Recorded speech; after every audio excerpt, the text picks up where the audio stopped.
Welcome to Ratio Scale Modeling. This video is me trying to explain the techniques I use when I go about painting my models. So I'm going to show you the brushes I use, the couple of techniques I use for painting the models from um, everything that I can think of really, from normal brush strokes to circular motion that I use to dry brushing as well as weathering. No, so this video is quite a long video in that respect because I've tried to cover everything, and it's by no means perfect, um, but hopefully I'll give you a general idea what's going on when I'm painting. There was one thing I forgot to include on the video. I'm recording this intro just so that I can put it in, and that's the primers that I use. So I'm just going to pan down the camera, and these are the three main primers I use. Now, there should be a fourth one there, a black one, but I've run out of the black, so I don't have one to show you. But we'll take each one. Now, these are from Halfords, and they're designed for cars, but they're excellent for plastic. This is a grey primer. That's the main go-to, the grey. The next one is the white, and then the third one is the red. Now, as I said, there should be a black one, but I've run out. So what's the significance of using these three different colours? Well, it depends on what colour of paint I'm going to be using. And I won't generally change primers in a build unless it's red for a ship's hull. Then I'll use two different primers for that.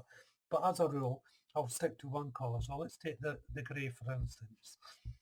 If I'm building an aircraft or anything in the colours, a medium to dark pigment, so a grey to a black, I will use the grey primer. If I'm using light colours, for instance white, yellow, orange, I'll use the white primer. Now this is just because it's easier to paint those colours on a white background than it is on a grey background.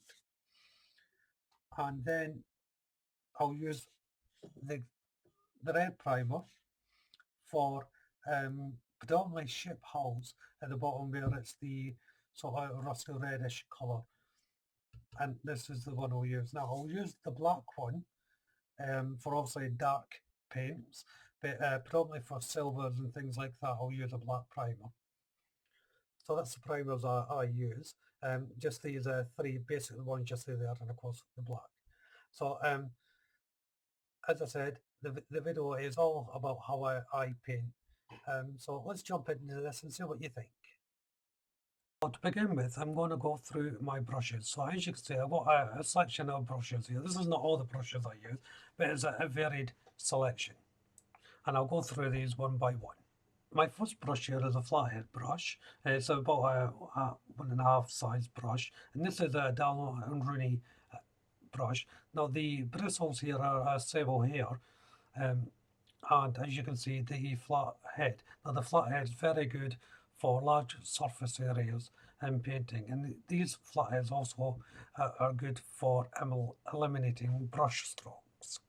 My next brush is again from Dallot and Rooney, and it's a pointed brush, a round pointed brush, and this brush here is actually a synthetic brush here.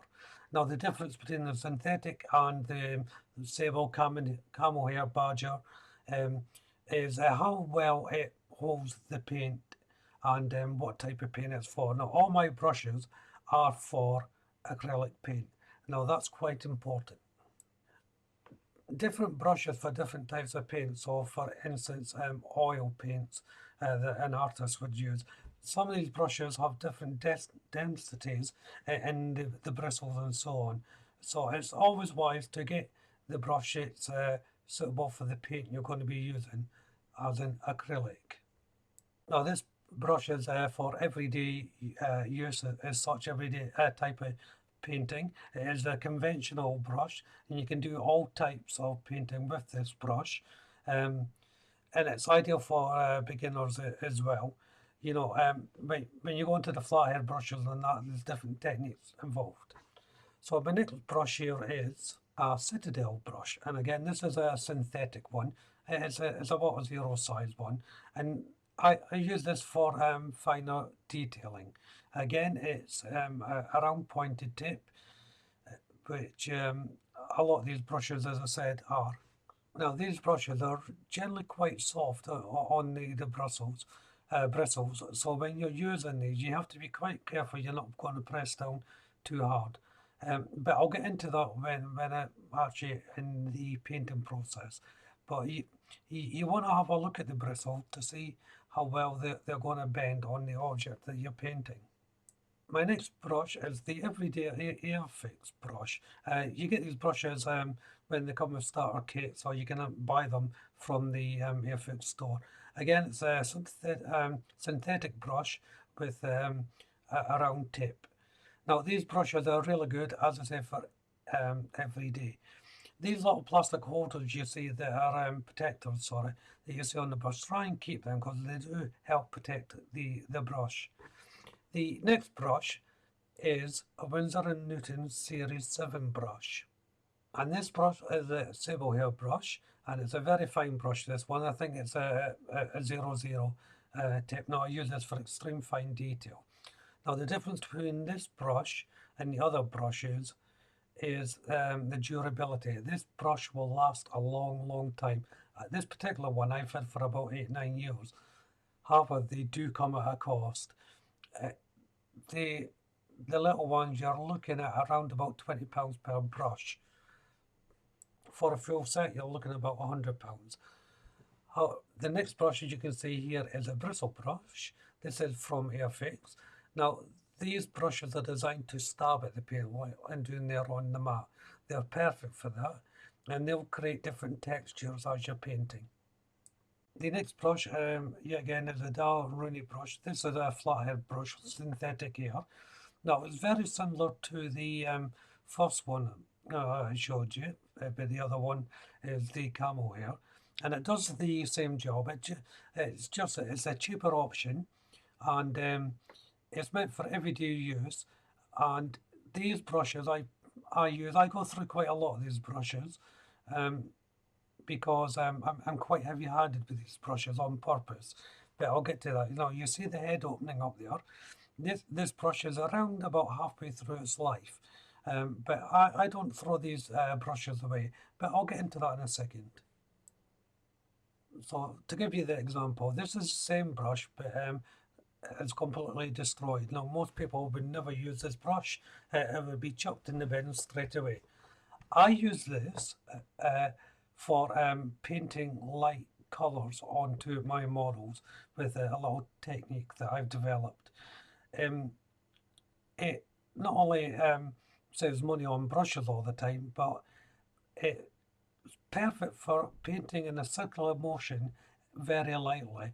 It is a strange technique, to be fair, and it is difficult to master, but once you're able to master it, you'll find the results quite, well, really good. This is a smaller one with cut down bristle that I did, just to give me a stiffer bristle for doing the same thing. My next brush is a brush sharpener, and this is a rigid brush, either a foam or rubber tip. And I use these for weathering, when I'm weathering pigments, using weathering pigments and so on, and shading. These are fantastic for, say, putting on the Tamiya weathering pigments on your model. They hold the pigment, and then you can smear it onto your model and blend it into whatever shades you want it to work on. And I'm just going to go back to the Series 7 brush. These are quite special brushes. Now, I should point out as well, these are actually for watercolours. Because I'm using acrylic paint, which is a water-based paint, they're ideal. Now, as I said, the cost is quite expensive, ranging from around £20 for the double zero brush. The larger brushes can cost up to £70, some of them. They're very expensive, but they do last. If you can afford it in your budget, I would recommend them.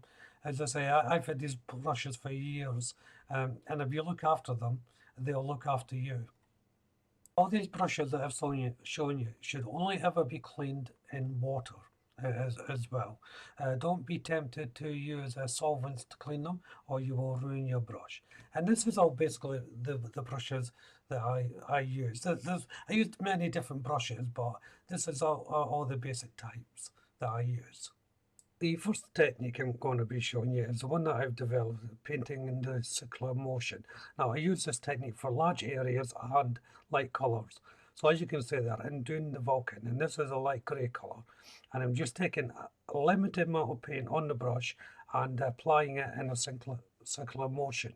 Now, this gives a good cover area doing this. It is difficult to master because the trick is not to put too much pressure on your actual brush, and it also suits an older brush as well.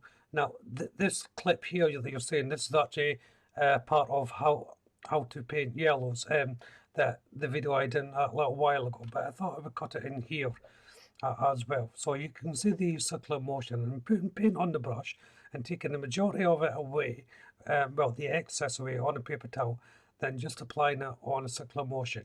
I'm hardly putting any pressure on the brush whatsoever. And as I say, I do this for all the light colours. White, for instance, can be difficult to paint as well.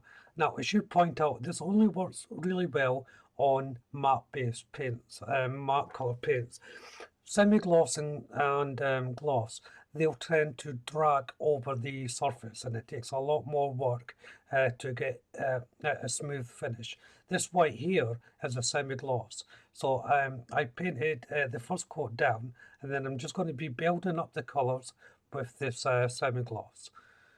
And you can also then, if you don't like it, you can go back to normal, and I'm using a flathead brush there to put the paint on, and the flat brush is essential here. This helps eliminate any brush strokes, but again, the most important thing is I'm hardly putting any pressure on the brush. I'm just letting the wrist do the motion.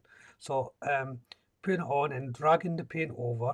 I'm also trying to paint in the direction of airflow. If you imagine something with airflow, this is a ship, a Colonial Vicar from Battlestar Galactica. So there's not such airflow as well, but think of motion. That way, if you do get brush strokes, it will sort of blend in with that. So you can see the difference there. Now, each one's going to have another coat on it, but the circular version of painting, it sort of conforms to the shape of it. It looks like it's natural. If you're doing it in the single stroke method as shown in here, the paint direction is a little bit difficult to obtain when it's on a curved surface, so it doesn't look like it's natural. And the reason for that is the brush strokes. Even if you think you've eliminated them by eye, there is still going to be brush strokes there, but you may not notice them at all. Even the camera wouldn't pick them up. But when light reflects off your particular model, you'll be able to tell that there's a slight difference in travel, flow of paint. It's very minute, but it does enhance the particular area that you're painting, and hence why I do mostly the circular motion. It sort of blends it in more and conforms more to the shape than just a straight brush stroke. So I'll just go back to the original when I did the clip there. You can see the cover there. Now obviously this is on a flat surface, so it's easier to paint than say the Colonial Viper because of all the curves and that. But the technique is all basically the same. Now obviously as well, always do thin coats. Don't be tempted just to chuck a lot on there and try and paint it. It will not work.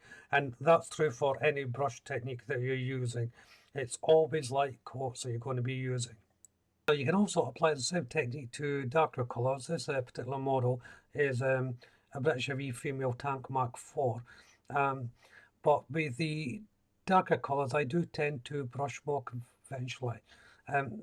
The sort of mid-tones, you can see here I'm using an olive brown. I'm using the circular motion again. Now you may have noticed as well the primer. The primer is quite important.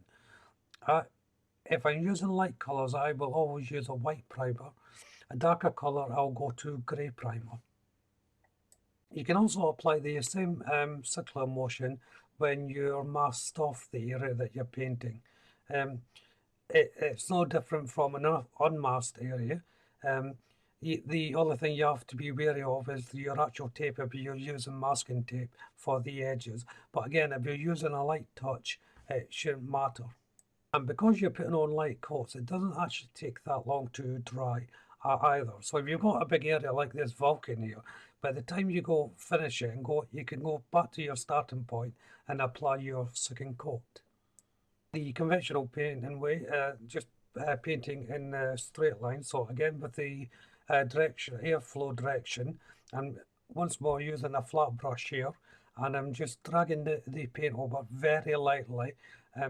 Same on a fuselage. This is the Saab again, and I'm just lightly passing the brush over and hardly putting any paint on at all. Now this will take a few coats when you're doing this, but this helps eliminate brush strokes. The thinner you can put the coat on, the better, and you're just gliding it on. Now if you're using a camouflage like this, and you don't want to use any masking tape, you can of course freehand it, and this is what I did with this King Tiger. Now I've already put all the base coats on, and I'm putting the darker coat on now, and I'm just falling apart and directly painting over the colours I've already put on. Now the biggest issue when you're painting different tones on anything is the little ridge that you can sometimes get, particularly when you're masking, but we'll go into masking after this little clip. Now, when you're painting without the masking tape onto your model, when you get to the edge, you will just want to feather the paint in. So take even more pressure off your brush and just lightly push the paint up to your desired area and just feather it in. If you do still get a ridge, it'll be a tiny little ridge if you do get one. Just go back to the darker colour that you painted on, or whatever the bottom colour is, and then paint up to your line that you just painted, and that should even up the ridge and make the ridge disappear. Now moving on to painting and masking. So take this Hawker Typhoon here. I'm going to be painting in the invasion stripes. So first of all, I'm going to take my light colour first. So in this case, it's going to be the white. And I'm painting in between the masking tape. When I lay the paint on, I'm starting from the tape then onto the surface. This will prevent any light bleeds. Light bleeds at this stage though doesn't matter so much because this is the bottom coat that's going on. So it doesn't matter if the paint is going to get pushed through the underneath the tape. The next stage is more important for. So first of all, I'll just mark off the stripes. Mask off the stripes, pushing the tape down to give it as tight as possible, and then I will paint again with white over these grey areas. Now the reason for that is I'm creating a barrier so when the black colour goes on, it won't go under the tape because there's white paint already there. Now there is another technique you can use to stop that, but I'll go into that in a moment. But once the paint's dry and the background colour is in, I will then place on the black colour. So I'm going from the tape onto the surface. If I paint from the surface onto the tape, there's a chance you can lift up the tape and breach the barrier that you painted in. Now this technique can cause a slight ridge, but it's important that you put on thin colours and build the paint up to lessen that ridge. And the other technique I use for this is very similar. And I'll take this Victor for instance. I've already painted the bottom colour here, and I'm just masking off my next line. So now it's difficult to get the camera angle on such a large cape, but hopefully you can make it out. So I'm just placing the tape along my desired line. Now I'm having the tape about a half a millimetre in the actual white paint to the grey. First of all, this is to start combating any ridge lines that may come along with adding the paint. This time, however, instead of painting the bottom colour over the paint, I'm using a varnish. So I'm just using a thin varnish here. This is Pledge Clear Varnish, and I'm just brushing over the tape and where the next layer of paint is going to be. But the varnish this time is creating the barrier like the bottom paint would do that on the technique I just shown you. The good thing about the varnish technique is it's going to create less of a ridge because it's very, very thin, and you don't need much at all. But it's enough to create a barrier so you don't get any paint bleed.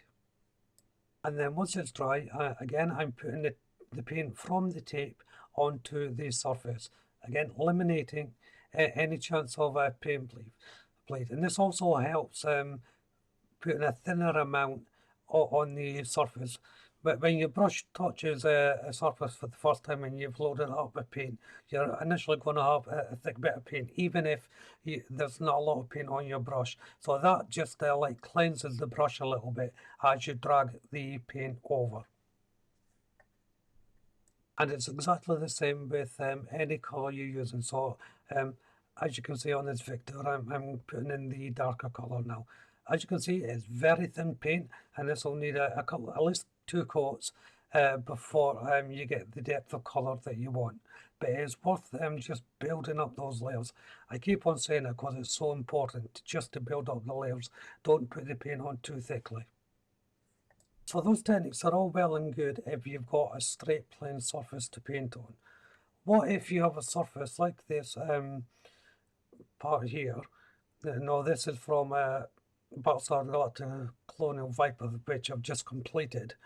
The key here is the thickness of the masking tape. Now I've taken a bit of masking tape, put it on this jig. There's a video of what about those jigs that you can go and have a look at. But it's a very thin bit of masking tape I've cut, and I'm just laying it down on the contours of this particular build. The reason for that is easier to manage. Now there is dedicated masking tape out there for curves, the Tamiya for curve one. That's okay, but I find that tape tends to lift up and you get a bit of paint bleed even with the techniques that I've just shown you. So I prefer to take the normal masking tape from Tamiya and cut it into thin strips. This is where the jig comes in really handy, and lay it down. And when I lay it down, I will then press it into the surface.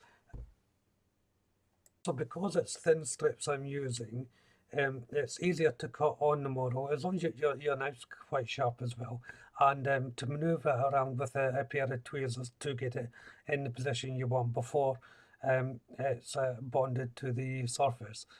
And because of the thinness, it's very manageable, but it can also be quite fiddly as well because it does curl up as you can see there.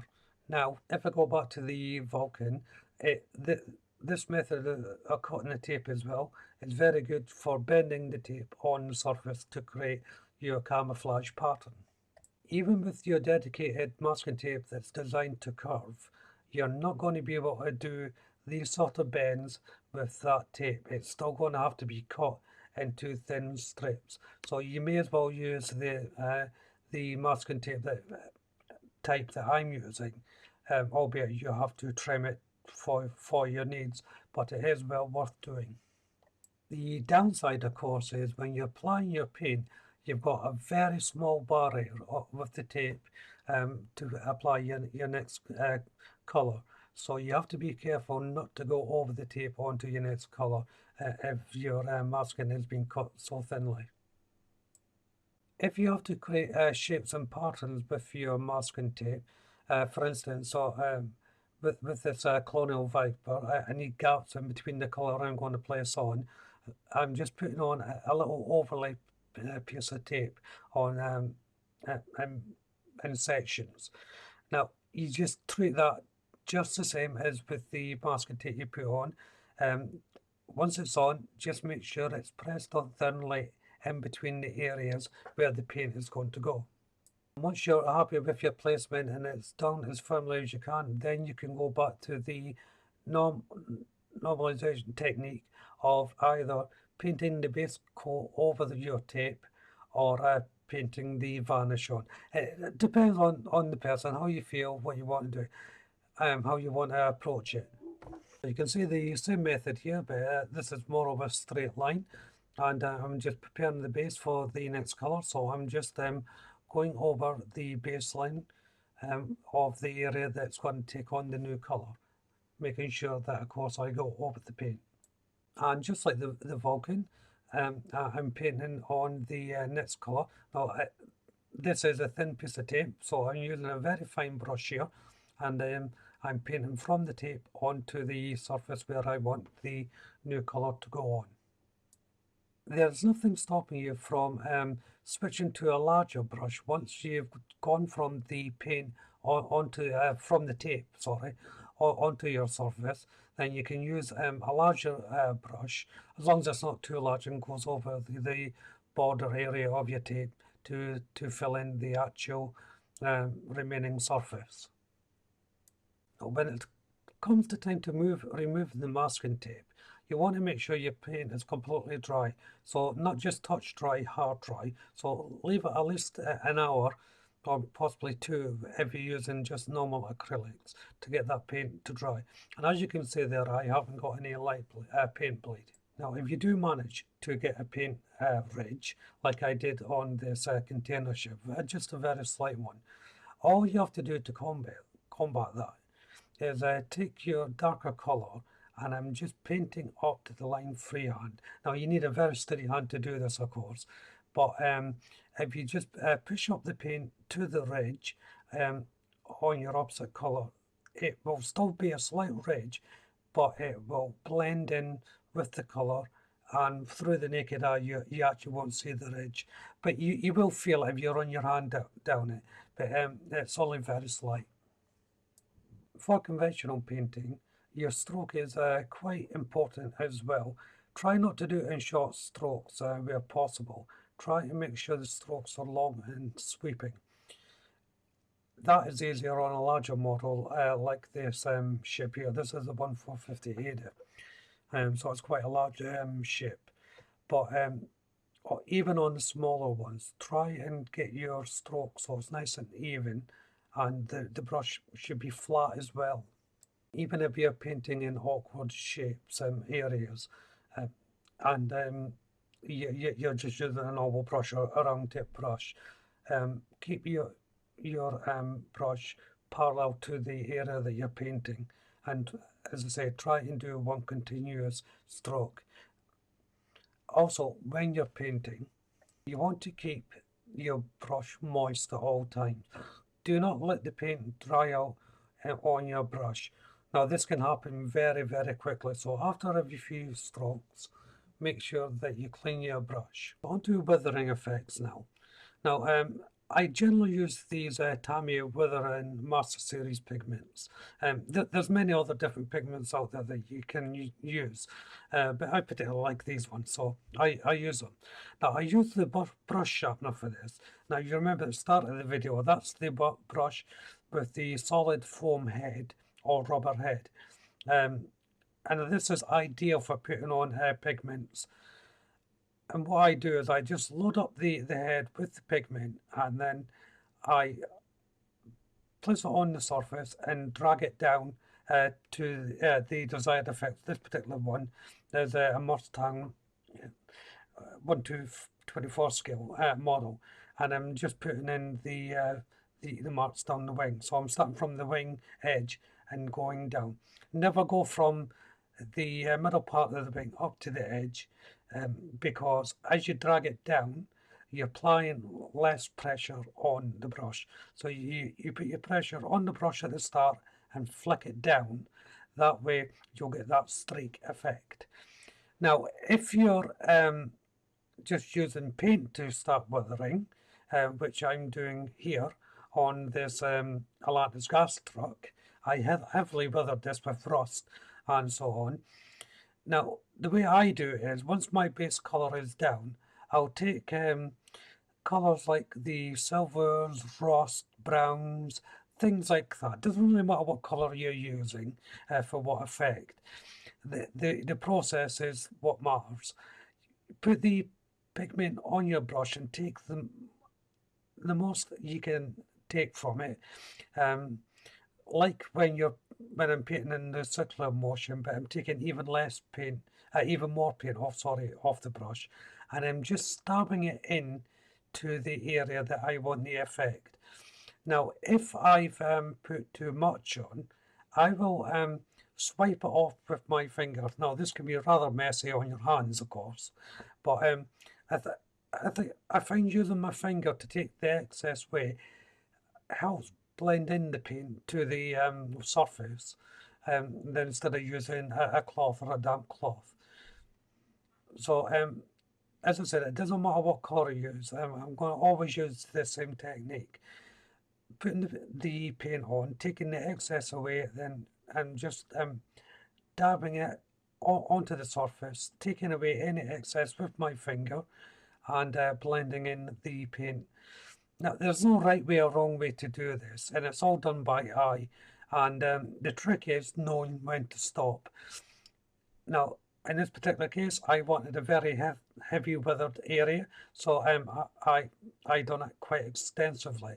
But other cases, and if I just go back to the Viper on this, you may only want to do slight marks for the weathering process. So I've gone back to the pigment on this, and I'm just putting very slight smudges on the area where I want some weathering markings to go. And it's the same when I'm adding the paint effects for weathering effects. I'm just putting slight amounts on this particular build, and I'll just rub off any excess with my finger if I feel that I've put too much on. Now, if you find the marks you're making are too harsh, you want to soften them up a bit, you can just go over them with a normal brush and blend them in, or you can dab in a piece of towel, a kitchen towel, and just go over your markings, and that'll soften everything up and blend it in. I didn't have to particularly do it on this, and I don't have a video sample to show you, unfortunately, but you just dab in a bit of kitchen towel and go over the area that you've just marked up with your pigment or your paint, and that'll dull it down and blend it into your paintwork. If I'm doing panel lines, I prefer to use a pencil for this, other than doing washes. Now, again, this is just my personal preference.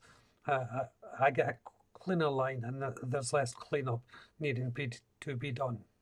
And I also find as well, using the pencil, the graphite will run and smear when you put your coat of varnish on, and this adds to the weathering effect if you're going for a slightly heavier weathering effect. If you're not going for a slightly heavy weathering effect, if you just want a little bit, the way around that is put a tiny amount of varnish on your brush or spray on. That way you won't get the graphite to run. But generally I do want the graphite to run. And we're not talking about big streaks going down the model. We're talking about smudges really blending into your main colour. And that all adds to the weathering effect. And it's like everything with your painting, you're just building up those details as you're going along. So all these little techniques that I've just shown you, and I'm coming to the end of the video now, they all just help to build up to the completed model. So like the paint, it's layer upon layer that you're doing. So you're prepping with your primer, you're painting, putting on very thin layers, you're varnishing over masking tape or normal, adding layers and layers and layers onto the model, and then of course finishing up with your weathering techniques. And that all builds up then to hopefully a product that you're finished with. Now, I can't stress enough, these are only my techniques. They may not work for everyone, but this is how I do it. People ask me frequently, how do I do this? How do I do that? And I love answering questions like that. Hence why I've done this quite longer video than normal, just to show you how I go approaching my build. This may not work for everyone, as I say, but it works for me. I've been doing this for years, so it sort of comes natural to me to do it this way. If you've got any questions about this video, please feel free to ask them in the comment section. If there's anything you're not sure of, I'll try to explain it a little bit more for you. I'm not very good at explaining things, as you can probably tell on this video, but hopefully you can get a basic understanding how I go about doing these things. If you haven't done so already, check out the channel as well, because there may be things that you haven't seen. All these videos, apart from the Colonial Viper, are already up on the channel. I'm yet to edit the final videos for the build of the Colonial Viper, but that'll be up very soon. So if you've enjoyed watching, why don't you hit the like button and subscribe to the channel if you haven't done so already. And of course, if you do, hit that notification bell. That way you'll be kept up to date with all my future builds as well. So all that's left to say is thank you all very much for taking the time to watch this rather lengthy video. And I'll see you on my next build. But for now, thank you all very much. Bye bye.